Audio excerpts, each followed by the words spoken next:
राधे राधे प्यारे भक्तों, क्या आपके जीवन में भी एक के बाद एक मुसीबतें आ रही हैं? क्या हर तरफ से रास्ते बंद नजर आते हैं? जितना संभलने की कोशिश करते हैं उतनी ही नई परेशानियां सामने खड़ी हो जाती हैं। ऐसे समय में मन टूटने लगता है, आंखों से आंसू बहने लगते हैं और होठों पर बस एक ही सवाल आता है, प्रभु आखिर मेरी गलती क्या है? हम भगवान से शिकायत करने लगते हैं। मैं तो प्रतिदिन आपकी पूजा करता हूँ, आपका नाम जपता हूँ, किसी का बुरा नहीं चाहता, फिर भी मेरे ही जीवन में इतने दुख, इतनी परीक्षाएं और इतने कष्ट क्यों? लेकिन भक्तों, क्या सच में हर दुख किसी पाप की सजा होता है, या फिर भगवान अपने प्रिय भक्तों की परीक्षा लेकर उन्हें किसी बड़े सुख, बड़े परिवर्तन और महान उद्देश्य के लिए तैयार कर रहे होते हैं? आज की यह बात आपके जीवन की सोच बदल सकती है, इसलिए इस वीडियो को अंत तक अवश्य सुनिए, क्योंकि हो सकता है कि आपके हर सवाल का जवाब आज आपको मिल जाए। प्यारे भक्तों, आज इस सत्य को अपने हृदय की गहराइयों में उतार लो कि संसार की नजरों में जो दुख है, जो विपत्ति है, वो मेरे बांके बिहारी की अदालत में एक बहुत बड़ा पुरस्कार है। भगवान हर एक गहरे इंसान को कष्ट नहीं देते, वह परीक्षा भी उसी की लेते हैं जिसे वह संसार के इस दलदल से निकालकर अपने धाम का सबसे अनमोल रत्न बनाना चाहते हैं। अगर आपके जीवन में भी भारी संकट चल रहे हैं तो निराश होने के बजाय यह समझ लो कि आप उस परमपिता परमात्मा की नज़रों में बहुत विशेष हो। हमारे संतों ने, हमारे शास्त्रों ने और ठाकुर जी की लीलाओं ने यह साबित किया है कि भाग्यशाली हैं वह लोग जिन्हें जीवन में यह 5 कष्ट मिलते हैं, क्योंकि ये कष्ट नहीं बल्कि साक्षात ईश्वर की करुणा का प्रसाद है। पहला कष्ट जो केवल भाग्यशाली आत्माओं को ही मिलता है, वह है अपनों से मिलने वाला घोर तिरस्कार, धोखा और अपमान। जब आप किसी इंसान को अपनी जिंदगी से भी ज्यादा चाहने लगते हो, उसके लिए अपना सब कुछ दांव पर लगा देते हो और बदले में वही इंसान आपको लात मारता है, आपकी भावनाओं का मजाक उड़ाता है या आपको बेइज्जत करके बीच राह में छोड़ देता है, तो उस समय सीने में जो दर्द होता है, असहनीय होता है। इंसान अंदर से पूरी तरह टूट जाता है। लेकिन जरा ठंडे दिमाग से सोचो, ये धोखा क्या वाकई बुरा है? नहीं, ये मेरे प्रभु की शल्य चिकित्सा है। भगवान जानते हैं कि इस जीव ने संसार के एक नश्वर हाड़ मांस के पुतले से दिल लगा लिया है, जो इसे कभी सच्ची खुशी नहीं दे सकता। इसीलिए भगवान उस झूठे रिश्ते के स्तंभ को हिला देते हैं। वह आपको उस इंसान के हाथों ही अपमानित करवाते हैं ताकि आपका मोह भंग हो सके। जब तक वो इंसान आपको लात नहीं मारेगा, तब तक आप भगवान के मंदिर की तरफ कदम कैसे बढ़ाओगे? जब तक संसार आपको दुत्कारेगा नहीं, तब तक आप उस अविनाशी श्याम सुंदर की बाहों में कैसे समाओगे? इसलिए जब कोई आपका दिल दुखाए तो समझ लेना कि भगवान आपको जगा रहे हैं कि उठ मेरे बच्चे, इस स्वार्थी दुनिया में तेरा कोई नहीं है। तेरी असली जगह मेरे श्री चरण है।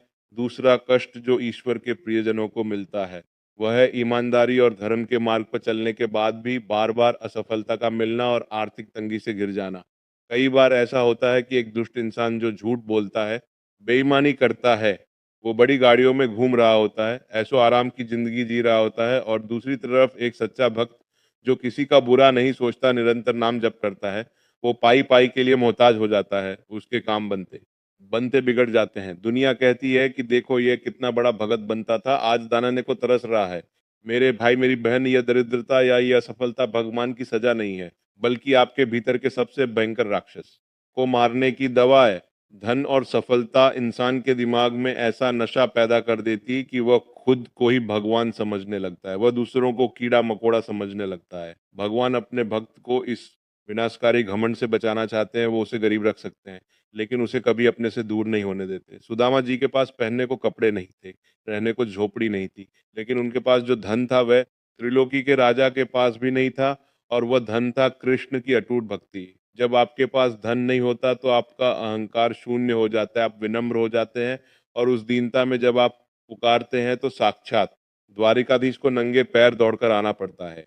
तीसरा कष्ट जो भाग्यशाली जीवों के हिस्से में आता है, वह है शारीरिक रोग, बीमारी या कोई ऐसी लाचारी जो शरीर को तोड़ कर रख दे। हम इस मिट्टी के शरीर की सुंदरता पर, इसकी ताकत पर कितना घमंड करते हैं। शीशे के सामने खड़े होकर घंटों खुद को निहारते हैं और सोचते हैं कि हमसे सुंदर, हमसे बलवान तो कोई है ही नहीं।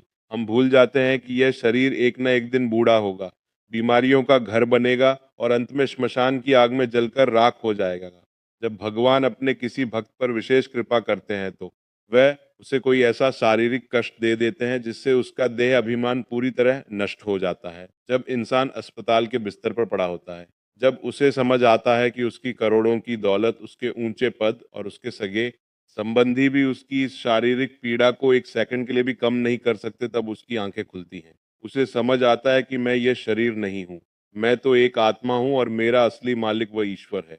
बीमारी के उस दौर में जब इंसान दर्द से कराता है तो उसकी हर एक सांस के साथ जो राधे राधे या है नाथ निकलता है, उसकी आत्मा को इतना पवित्र कर देता है कि जन्म जन्म के संचित पाप कर्म पल भर में जलकर भस्म हो जाते हैं। शारीरिक कष्ट इंसान को वैराग्य की तरफ ले जाता है, जो मुक्ति का द्वार है। चौथा कष्ट जो भगवान के प्यारों को भुगतना पड़ता है, वह है नितांत अकेलापन और दुनिया का उन्हें गलत समझना। एक जब आपके अपने परिवार वाले, आपके दोस्त, आपके समाज के लोग आपके खिलाफ हो जाते हैं। आप कितना भी सही करने की कोशिश करें, लोग आपके सीधेपन का गलत मतलब निकालते हैं। आपको चारों तरफ से अकेला कर दिया जाता है। आप महफिल में बैठे हो, तब भी खुद को तन्हा पाते हो। भक्तों, इस अकेलेपन को कोई आम इंसान बर्दाश्त नहीं कर सकता, वो डिप्रेशन में चला जाएगा। लेकिन एक भक्त के लिए यह अकेलापन साक्षात वरदान है।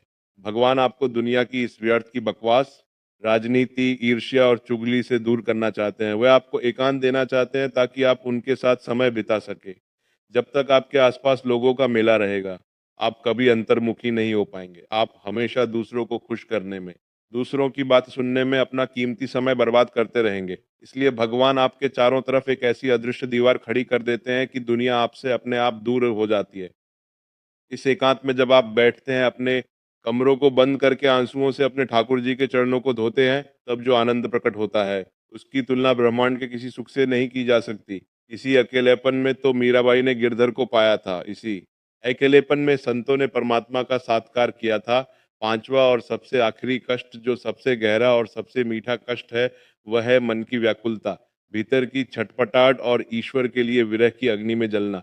जब संसार की कोई भी वस्तु आपको सुख नहीं देती, आपके पास सब कुछ है, अच्छा घर है, गाड़ी है, परिवार है, पैसा है, लेकिन फिर भी आपके दिल में एक अजीब सा खालीपन रहता है। आपको इस संसार के भोग विलास जहर जैसे लगने लगते हैं। मन हर समय रोने को करता है। एक तड़प पैदा होती है कि हे प्रभु, मैं कहाँ फंसा हुआ हूँ, तुम मुझे कब मिलोगे? मेरी यह जिंदगी बिना तुम्हारे व्यर्थ जा रही है। इस कष्ट को विरह का कष्ट कहते हैं। यह कष्ट हर किसी को नसीब नहीं होता। ये उस परम प्रेम की अवस्था है जहाँ जीव और ब्रह्म का मिलन होने वाला होता है। जैसे एक नदी जब तक समुद्र में मिल नहीं जाती, तब तक वो पहाड़ों से टकराती है, पत्थरों को चीरती है, व्याकुल होकर दौड़ती रहती है। ठीक उसी तरह जब आत्मा अपने परमात्मा से मिलने के लिए व्याकुल होती है, तो यह संसार उसे एक कारागार की तरह लगने लगता है। यह छटपटाहट आपके सभी बचे कुचे कर्मों के बंधनों को काट देती है और आपको सीधा गोलोक धाम की प्राप्ति करवाती है। प्यारे भक्तों, इन कष्टों के रहस्य को जो जान लेता है, वह संकट के समय विलाप नहीं करता, बल्कि आनंद में झूम उठता है। सोचो, जब सोने को तपाया जाता है तो वह नष्ट होने के लिए नहीं, बल्कि कुंदन बनने के लिए तपता है। ठीक उसी प्रकार जब प्रभु आपको इन 5 कष्टों की भट्टी में डालते हैं, तो वह आपके जन्म जन्मांतर के प्रारब्ध के पापों का अंत कर रहे होते हैं। साधारण मनुष्य सुख की कामना करता है, क्योंकि वह केवल इस क्षणभंगुर संसार को देखता है।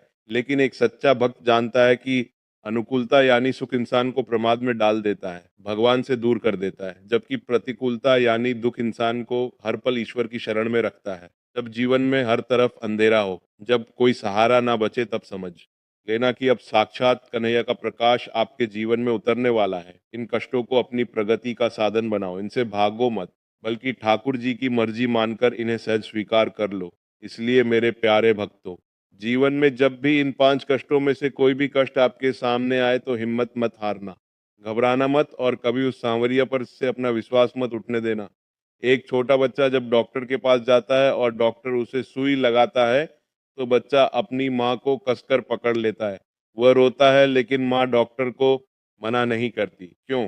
क्योंकि माँ जानती है कि यह सुई इस बच्चे के भले के लिए है, इसकी बीमारी को ठीक करने के लिए। मेरा ठाकुर भी वही परम दयालु माँ है। वह जब आपको कष्टों की सुई चुभाता है, तो वह आपके भले के लिए ही होता है। धैर्य रखो। धैर्य एक सच्चे वैष्णव का सबसे बड़ा आभूषण है। अपने मुख को हमेशा भगवान के नाम से पवित्र रखो। चाहे परिस्थिति कितनी भी विपरीत क्यों ना हो, उठते बैठते सोते जागते निरंतर राधे राधे राधे राधे का जाप करते रहो। यह नाम जब वो महा औषधि है, जो बड़े से बड़े कष्ट के जहर को भी अमृत में बदल देगी। जब आप पूरी तरह से भगवान के शरणागत हो जाते हैं, तो दुनिया का कोई भी दुआ आपको हिला नहीं सकता। आप इस संसार के समुद्र को एक गाय के खुर के समान आसानी से पार कर जाएंगे और जीवन के असली परमानंद को प्राप्त कर लेंगे। यदि आज की यह बात आपके हृदय को छू गई हो, तो इस वीडियो को एक लाइक अवश्य करें और कमेंट में पूरे विश्वास के साथ लिखें, हर हर महादेव या ओम नमः शिवाय।